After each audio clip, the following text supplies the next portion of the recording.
Hi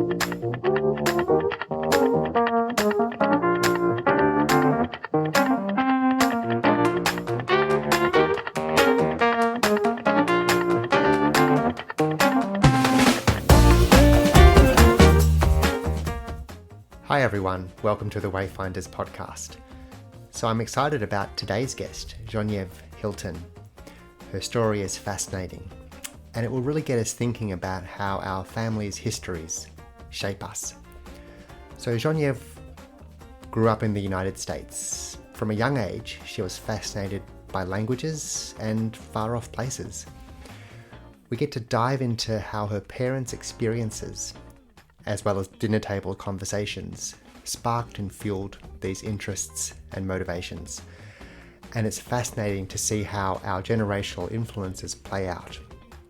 In fact, Genevieve and myself talk about the differences between her upbringing and my upbringing in the US and Australia. Now, Genevieve probably has the best line when it comes to what she did after graduating from university. Check it out. The day after I graduated from college, I got on a plane to Albania. So Genevieve spent years travelling around Eastern Europe working for the Let's Go travel guides. Now, she ended up in Vietnam, where she worked for 6 years. And for those of us who have ever worked in markets, countries, locations where industries are developing, you know the sense of exhilaration when you're part of the emergence of something new. Well, Genevieve told me about her role in setting up the public relations industry in Vietnam and what she called magical moments when things just started to click just right for her and her company. Check it out. We did a lot of business with the Hanoi Conservatory promoting their concerts. And so that was after we got a little bit better at our job and knew what we were doing. So we introduced him to the idea of sending press releases and and asking, doing an actual planned way of interacting with local journalists.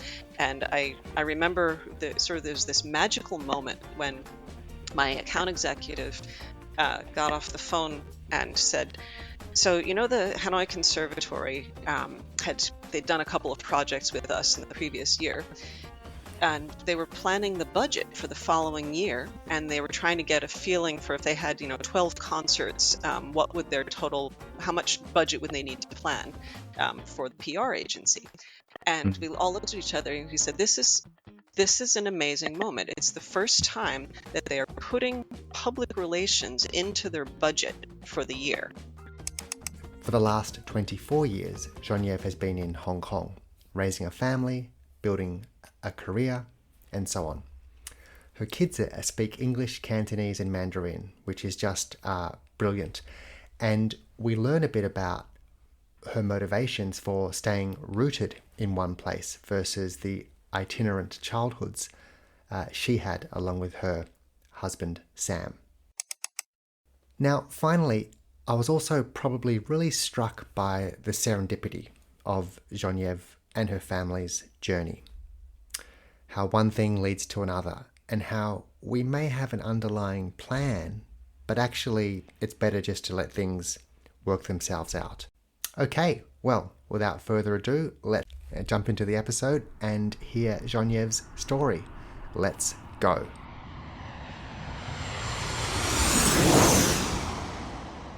Hello, Genevieve, and welcome to the Wayfinders podcast. Thank you for joining us. Very happy to be here. Thank you for the invitation. My pleasure. Now, Genevieve, you have an amazing story. So I'm talking to you from Melbourne and you're in Hong Kong, but you've had, from what I understand, a life lived in many parts of the world. Is that right? Yes, that's right. Although I've been in Hong Kong the longest now. Right. How long in Hong Kong? Well, it's 24 years now. It'll be 25 by the end of this year. I often get the question, so how did you come to Hong Kong? And then I have to start the story from the beginning because it's rather odd. Each answer to the question comes with the next one. So I did grow up in the United States, and other than, a small amount of travel when I was younger, I was essentially lived my life in Pennsylvania. But um, when I was in college, I started doing a summer job for Let's Go, the travel guide. So it's the budget travel guide run by students. So the whole thing's owned and operated by students. And the first year, which would have been the summer of 1993, I was responsible for Poland and Slovakia.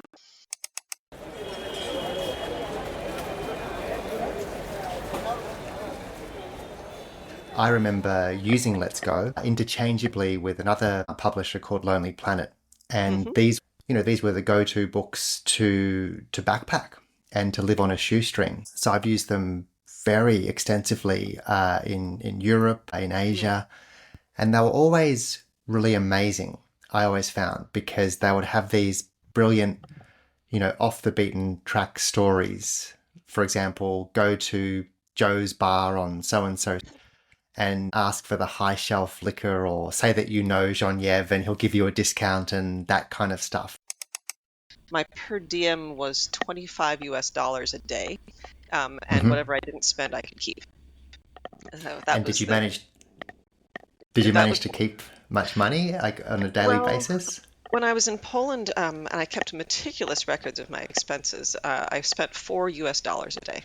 That was by staying, sleeping on overnight trains, and staying in hostels, and trying not to pay the foreigner price, because this was in 1993. Poland was already out of the Iron Curtain, Mm, but yeah. there were still a lot of remaining issues going on. And then went back, did my senior year of college, and for the day after I graduated, I did another Let's Go stint. The day after I graduated, I got on a plane to Albania, which I think is a great line. When did you leave the U.S.? The day after I graduated from college, I got on a plane to Albania.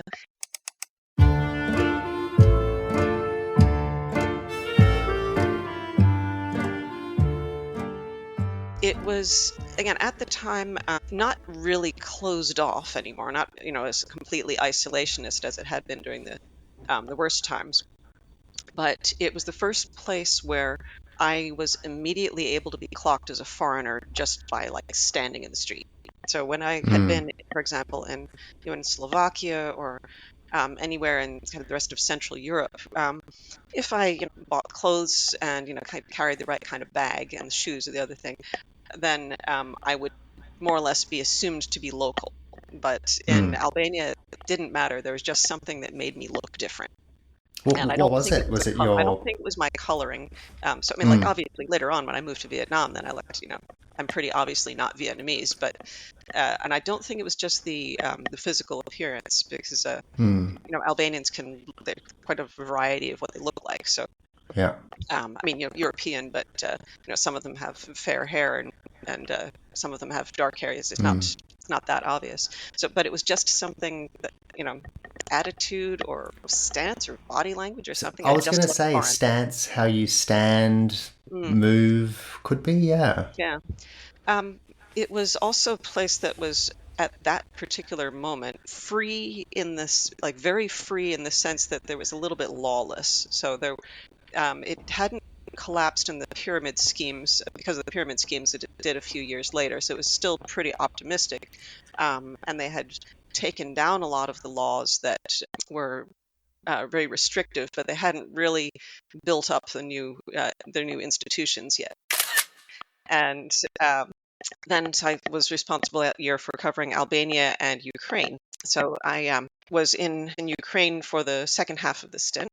When that was finished, I went back to Poland, where I stayed with the grandmother of my college roommate, who was Polish Canadian. And because I knew what my plan was for at the end of that year, I took Vietnamese lessons in Poland from a woman who was writing a Polish Vietnamese dictionary. So I went. She lived in the suburbs of Warsaw and Pruszczów, so I went back and forth every day to take Vietnamese lessons. Then I had a short vacation in Paris and flew to Bangkok, where I met up with my boyfriend at the time, and we moved to Vietnam because he had a fellowship to um, study Vietnamese traditional music. And Wow. we thought we'd stay there for 9 months. Ended up staying until um, end of '99 or 2000, and decided to get married. And then we moved to Hong Kong. So So that's much where to I've been since then. so much to unpack. Wow, thank you. What an amazing story. And I definitely agree. After I graduated, I got on a plane to Albania. Is a real conversation starter. Now, with the emergence of middle classes in Asia, a whole bunch of new businesses and industries popped up. Marketing being the main one, but all its supporting industries: marketing research, public relations, consulting, advertising agencies, digital agencies, and so on. So if you were in Asia in the 1990s, but also into the 2000s, and all you had was your feet on the ground and maybe a resume, a bit of hunger and an openness to create something, you could very well be at the forefront of creating an entirely new industry in those markets. And that's exactly what Genevieve did in Vietnam with public relations.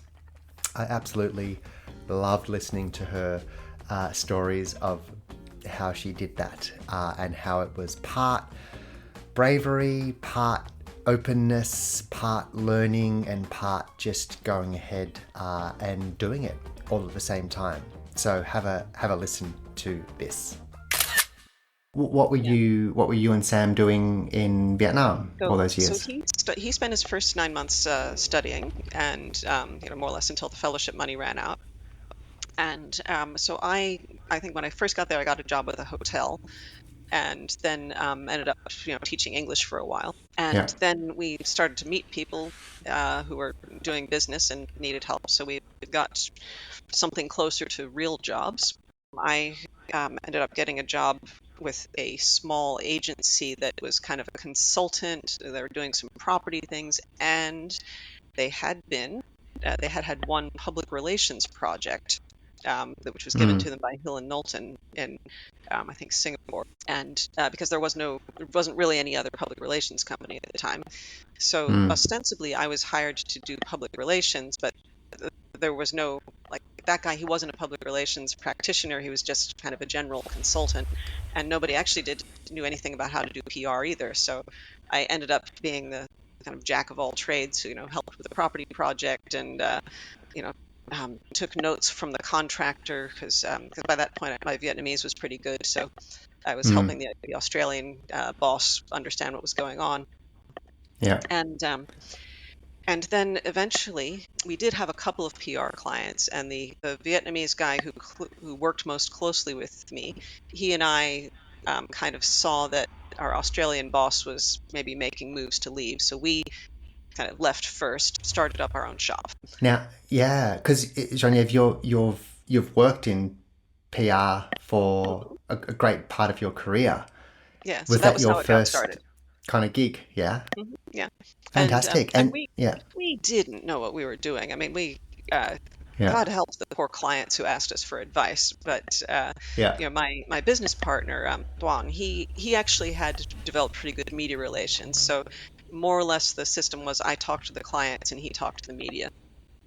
yeah. And it was better, I suppose, than especially for some client who was completely fresh to the country and didn't have any marketing or PR infrastructure. It was certainly better than not having any support. But we were not really professionals when we first started out. It kind of makes me think a little bit about my experience in China in the early 2000s, where so a lot of my career has been in market research. So very different to PR, but similar in the sense that it's about connecting businesses with consumers or businesses with customers. Yeah. And it sounds similar and China very well, of course, as well. But in those days in China, just being there was enough. You didn't need a resume or a CV. You didn't need a qualification. The fact that you were there and you would do it meant that you could.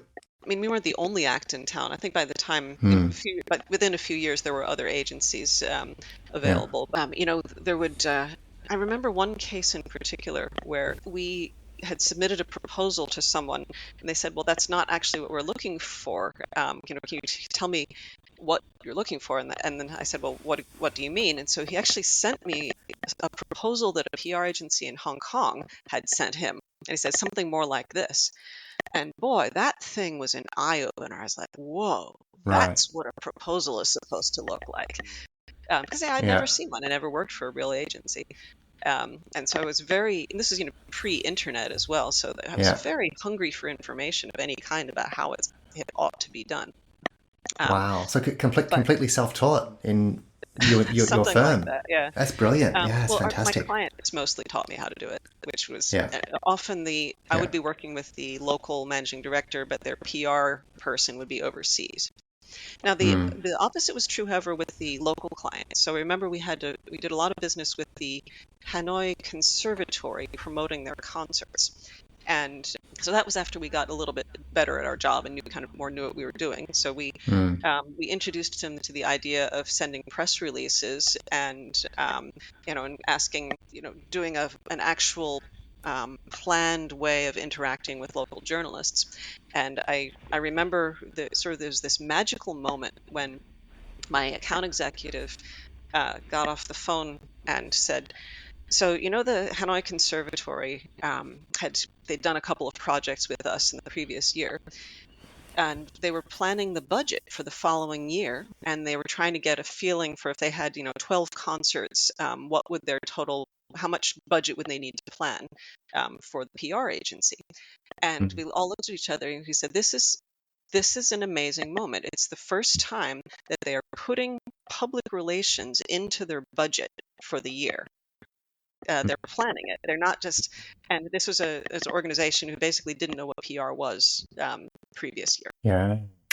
So Hong Kong was, Yeah. where it was at. That was where, that was where Yeah. the money was. That was where the professionals were. That was where all the cool stuff was. Yeah. So I don't know that we ever had the idea that was our aim, but certainly that was the concept. And how it actually happened was that Sam was interviewing for a job in Hanoi, but the Mm. interview took place with the boss in Hong Kong. So he had to fly here for the interview, and then he was staying. I think he was crashing with some friends, and one of them said, by the way, we're doing recruiting for my company, and the other person was supposed to go in for this like day-long interview thing, and canceled. Now we need a candidate. So, and like, haha, any of you want to try? And Sam said, like, yeah, I'll go for it. Yeah. So he ended up not getting the other job, but he did get that job, which was based in Hong Kong. Oh, brilliant. So, so he moved first, and Yeah. then I was still running my business in Hanoi and like doing pretty well. So I stayed. And then I think after about 9 months, we said this isn't going to work. So then he proposed and said like, Yeah. and at that point, right, we can't get married and then go back and live in our opposite, our countries, which were $554 US round trip away from each other. Yeah. Yeah. So we said, okay, I'll move to Hong Kong because that was where it was at.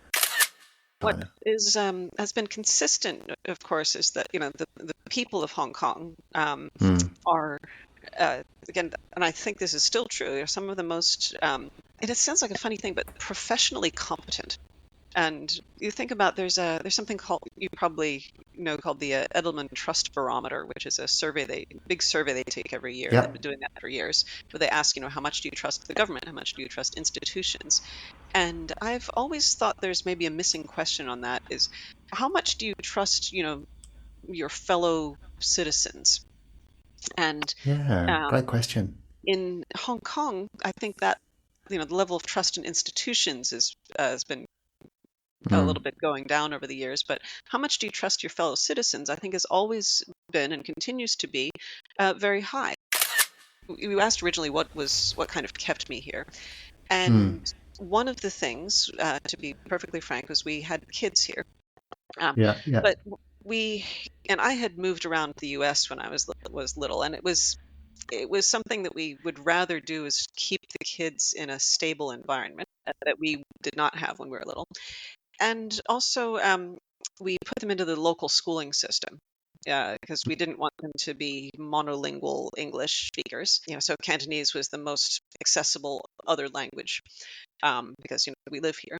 And then once you've put some investment into learning Chinese, you don't want to see it go to waste. So is it a sunk cost fallacy or what? But we couldn't imagine, like, okay, let's put them in school until the age of 9, through all that heartache of learning Chinese, and then move and they forget it all.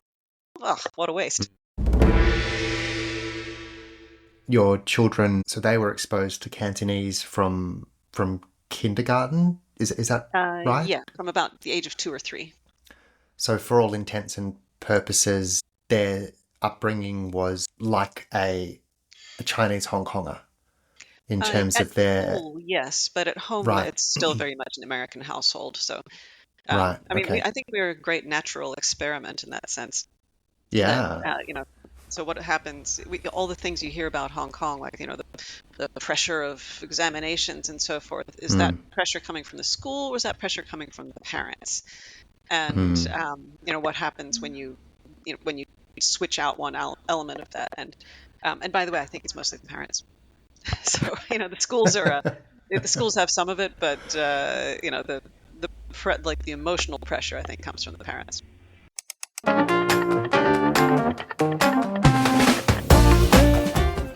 So one of the great topics that Genevieve and myself started to explore in this podcast is the influence of our parents, our grandparents, of other generations on our inclination to see the world. So let's start to begin to tease that out. Dinner table conversations and language. Where did the interest and the motivation and desire come? Is it so? I believe you studied linguistics, if I'm not mistaken. Were you a bit of a language connoisseur that got you in this direction?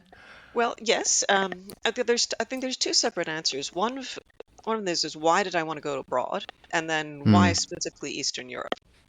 And why did I want to go abroad? Well, that was just because when I was young, my parents always told me about when they were young. Yeah, my mother lived in Europe for quite some time when she was a young woman. My dad was in the Navy and went all over, Southeast Asia, because of what was going on in the American military at the time. But he'd been to Japan. He had been to also to Vietnam, although not.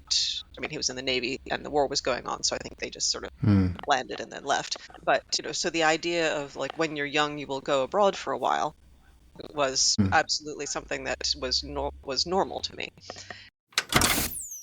Did you guys, like, around the dinner table, talk about overseas, like your parents talk about overseas experiences, and like what would be a typical conversation at the dinner table?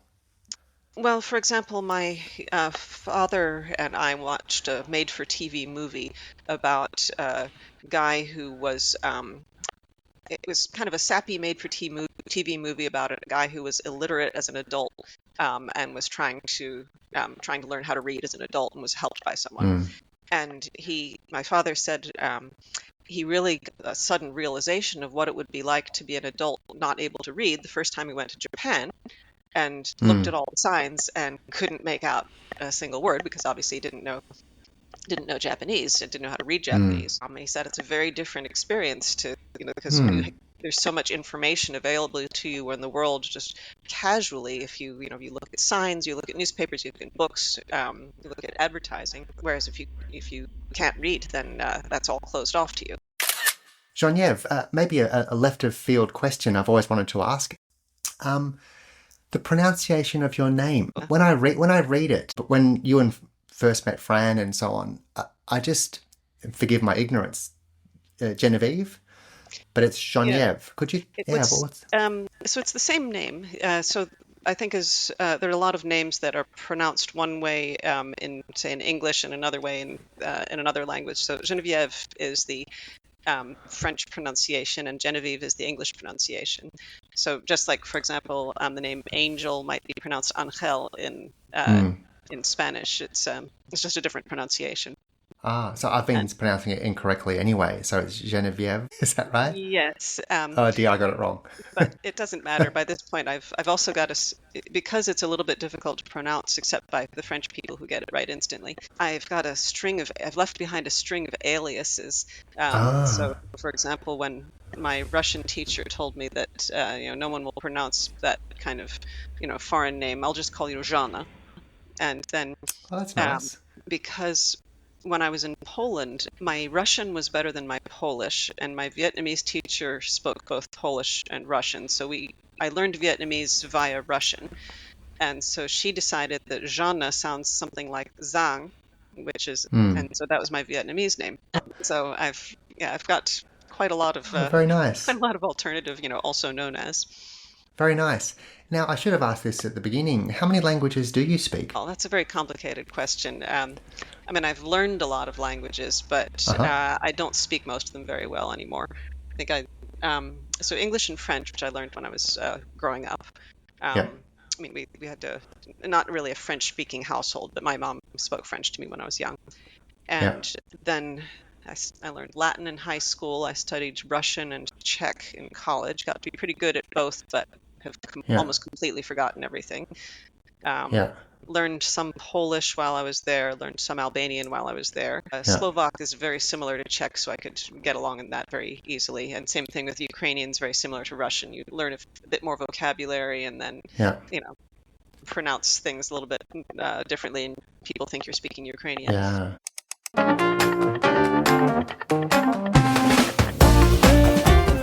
So then we started to delve into this topic even more and actually kind of explore how to put it, like government policies, the overall political situation that influenced the degree to which previous generations were open about where they came from and how that was passed on to their children. Let's take a listen. So it's fascinating. Now here is where our lives maybe connect a little bit, Genevieve, because so my name Sasha Hmm.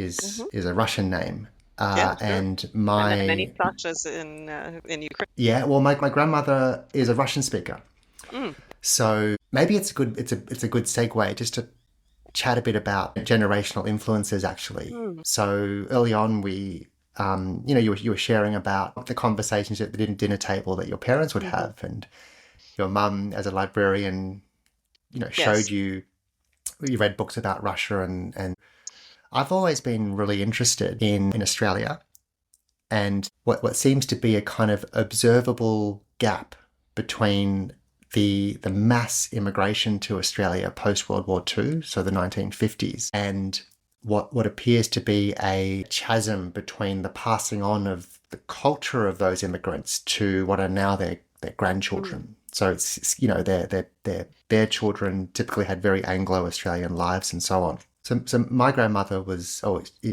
she's 99 years old. She was a Russian speaker. She's probably forgotten a lot about it. And she grew up in China. mm. And her family Fascinating. came in through Harbin. So she was born in Tianjin, which is just Mm, near Beijing. But we always knew her and thought of her as white Russian, hmm. which, could be Ukraine, could be Belarusian. Belarus, could be Lithuania. It's kind of an area and so on. But so she spoke Russian in Australia, and there were some family members that came in the 50s that she would speak Russian with. But she never passed that on to her children, so my dad and my auntie. And on her naturalization documents in Australia, it actually says that she was stateless, coming from China in Mm, 1950. Now, her husband, my grandfather, also born in China, was Syrian, and we've always known him as French Syrian because of the history of that part of the mm, world in French colonization. And my other grandparents, on my mum's side, a bit more traditional. They're from Liverpool, and they came. My grandpa through a job with a bank, hmm. and my grandma. Actually, I can't remember, but it wasn't like we're not part of the convict story Mm, that people often assume most white Australians are. It was very modern, very post World War hmm. II. But my parents are all these rich cultures and so on aren't really part of my parents' lives. It all seems to be kind of, if you imagine a graph, at kind of a cliff. And a lot of policies in Australia kind of really encouraged assimilation with a white Australia and so on. But on the other hand, with listening to you and learning from you, your parents and the American context, it was very much part of your life and your daily conversations about all these places around the world, and languages was a big part of what do I want to ask here? Well, I think what you're getting at is it's the difference between the two concepts of the melting pot versus the salad bowl. So the United States is usually thought of as a melting pot, and I think Australia is too, where people essentially lose their identities, their national identities, when they immigrate, and then they get all stirred together and become this new thing. So American or Australian. And for example, Canada is often thought of as more of a salad bowl, where people moved there, but they still retain their identities. And so in a salad bowl, you can still see, okay, that's a carrot, that's a lettuce, that's a tomato. Whereas a melting pot, you don't know what anything is anymore at all. It becomes something new. I never thought of it that way. Yeah, that's a good analogy. Although, certainly I think most of my ancestors did move to the United States or the colonies before that quite some time ago. It was maybe, especially in my mom's side of the family, was a little bit unusual in retaining some of the salad bowl nature, because I sort of grew up thinking, oh yeah, my mom's side of the family is French, but after I would hear little stories and I was like, wait, that doesn't quite fit. So for example, my grandfather was a doctor in the American Army. But he spoke French, so he was sent to Northern Africa in World War II. So that didn't quite. But then I also knew that he had gotten his medical degree at the Sorbonne.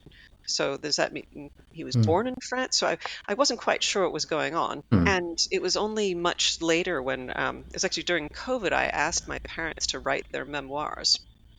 And my mom wrote a long, I think she's like up to chapter 38 now or something, and starting in the year 1630.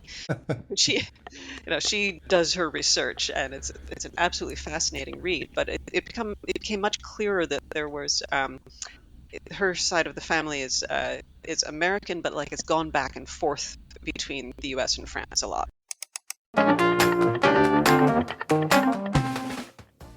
So this is getting quite deep and quite complicated when we look at family trees and ancestries and so on.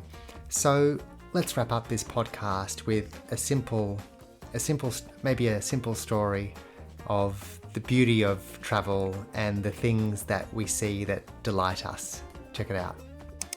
My mom would mention sometime that the difference between kind of big sophisticated cities. She would say there was a shop that she loved in Paris because the only thing it sold was fountain pens. Right.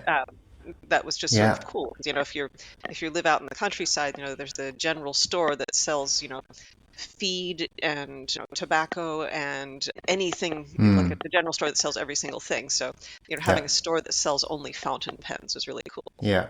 Yeah, there's a shop in Melbourne, and as a footnote to this kind of topic, there's a shop in Melbourne right now, and all they sell is Cat in the Hat pictures.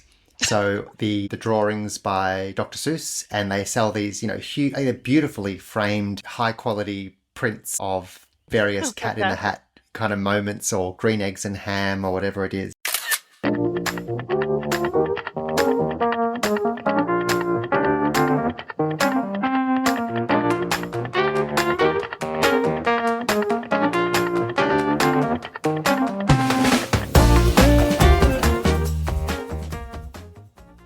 Well, Genevieve, thank you for your amazing story and being so generous with your sharing. It's very inspiring and been great to listen.